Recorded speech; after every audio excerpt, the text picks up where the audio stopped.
guys, 5:30 PM ng hapon. Yan po ang nakikita natin sa dito sa bundok, yung the sunset. Yan guys, paglubog ng araw yan sa kabundukan. Ito tayo sa bundok guys, pero napakaganda tingnan guys. Tingnan mo naman yun. Naalala ko tuloy guys ang isang pinto tungkol sa isang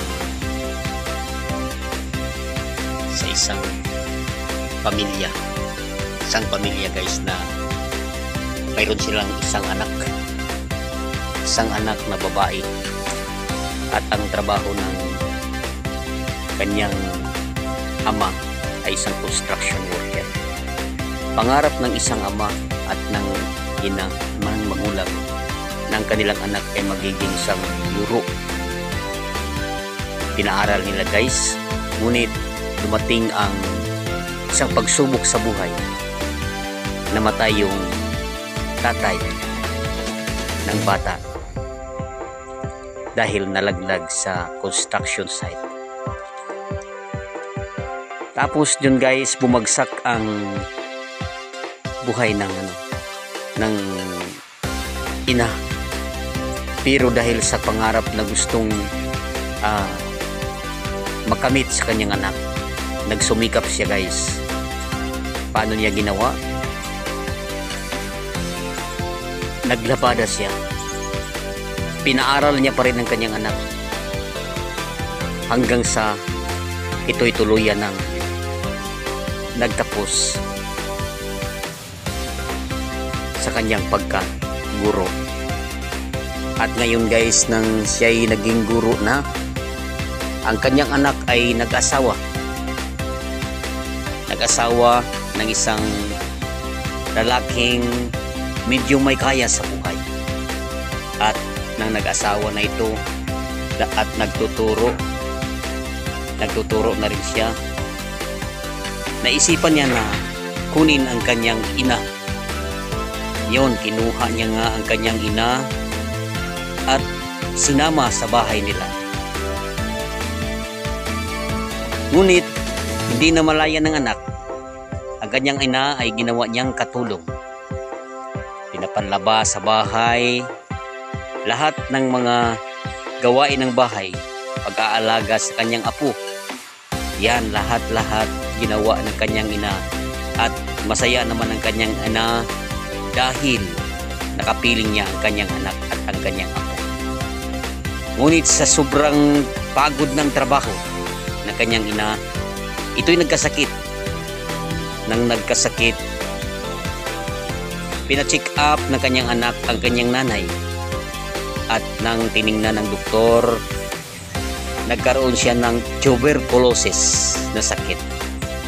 So ang ginawa ng anak at ng kanyang husband, siniparit niya ang kanyang nanay sa kanilang bahay at sinabihan ng kanyang apo, ang kanyang anak, na huwag ka nang lumapit sa iyong lula dahil si lula ay marumi na.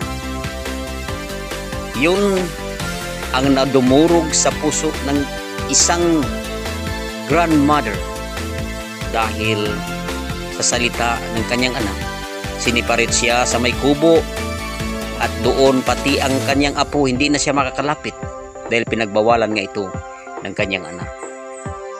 Dahil sa sobrang sakit ng loob na kanyang naranasan, sakit ng dibdib, lahat ng pagod, di niya kinayanan sa kanyang sarili, at ito siya'y namatay.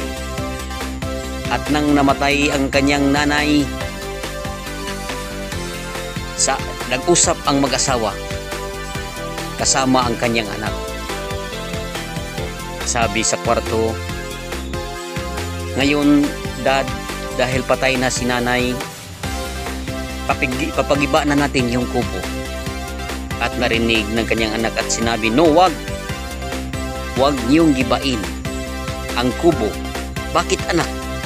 Kasi pag nagiging matanda na rin kayo, doon ko rin kayo ipatitiray kasi marumi rin kayo. Doon na-realize sa dalawa, especially sa anak. Doon nadurog ang puso niya sa kanilang ginawa. Mali palang ginawa nila sa kanilang nanay. Dapat na nga kanilang nanay ay magpakasaya na lang. Bibigyan na siya ng atensyon ng anak dahil sa sikap at pagtiyaga niya upang siya ay makatapos. Ngunit nang siya ay natapos sa kanyang kurso sa pagkamaestra, pinabayaan niya ang kanyang anak. Ay ang nanay, ginawa niya pa na isang muchacha. Yun guys, sana sa kwento na to ay magiging inspirasyon ito kung makapag-akit ito ng damdamin sa mga puso ng anak na nawalan, na hindi nabigyan ng atensyon ng kanilang mga magulang. Mahal sa buhay, hindi kayo masinilang sa mundo kung wala ang inyong mga magulang. Mahalin niyo ang inyong mga magulang. Hanggang dito na lang. Thank you for watching and God bless us all.